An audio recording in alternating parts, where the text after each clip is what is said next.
Belt Buckle Trainer, helping you learn how to design a program for a hockey athlete. Check out the podcast. Ooh! We are lucky to have a big hunk from Chicago in the podcast today, Mr. Blaze. And he's going to start us off by getting into a program for a hockey athlete. Let's go with a 16-year-old comes to Blaze. You're going to hear Blaze's story. Smart ass kid. Really excited to have him on here. Why don't you start us off, Blaze, by designing that program for a hockey athlete? Sure. So first, we're going to start off with a dynamic warm up, whether that be just some regular stretches, and then we'll get into some more dynamic things such as jumps or like a karaoke.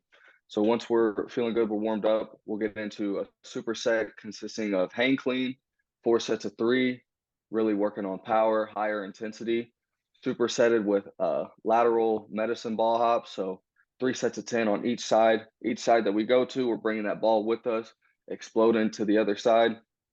After we do that, we'll do Bulgarian split squats. We'll go 3 sets of 6 to 8, supersetted with landmine press, 3 sets of 12, and then also supersetted with a side plank row with a band. We'll go 3 sets of 20 on each side for that. After that, we'll go Sorinex hamstring curls, 3 sets of 12, supersetted with bear crawls. We'll go 3 sets of 20 yards for that. And then at the end, we'll do a bit of conditioning, but still making it fun.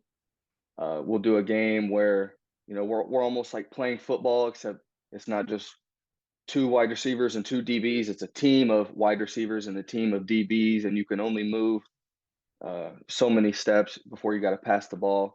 And whoever scores, 6 touchdowns wins.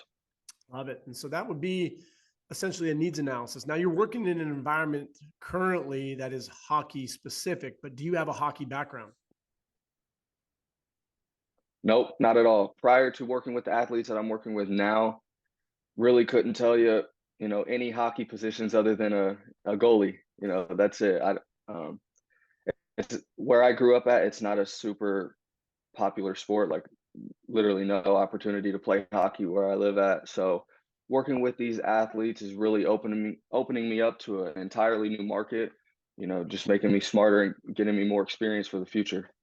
And that's the beauty of a qualified trainer and coach, is that you can take a person in front of you and you learn about them. And for the CSCS, they call that the needs analysis. So you find out the energy demands of the athlete. So hockey would be roughly 50% ATP PC, looking at maybe 20, 30% glycolytical, and then at the end, oxidative, another 20, 30%.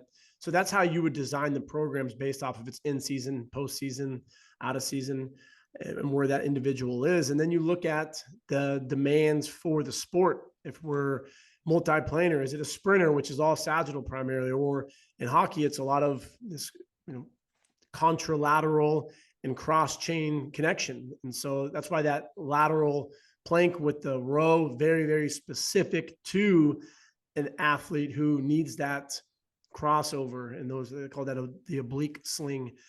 And then possible injuries. What are the muscles that are used? Notice it was very lower body specific because hockey is very lower body specific. Yeah, you need to have the rotational part, very similar to a soccer athlete, but you do need the power from the stick, but that's not going to be the primarily focus point of the programming, all upper body. And we have power and plyometrics in that first CC, and then we got into Bulgarians, and then some landmine press for upper body strength into that carryover accessory. And then you end off on what's in your environment. So you may hear Sorinex, you're like, what the hell is that? I bet you at the gym that you're working at, they have, nicer equipment. So you have access to that based on your environment, right?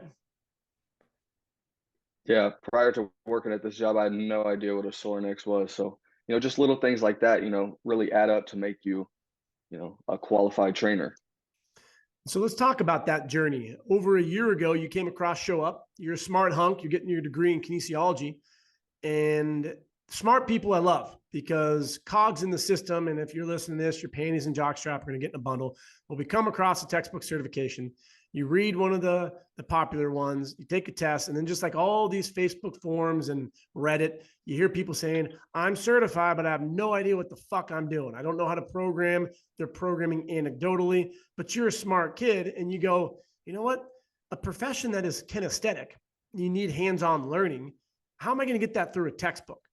And so you put 2 and 2 together, you came across Show Up, you're the 25th Show Up Fitness CPT, and then you went out there and started training.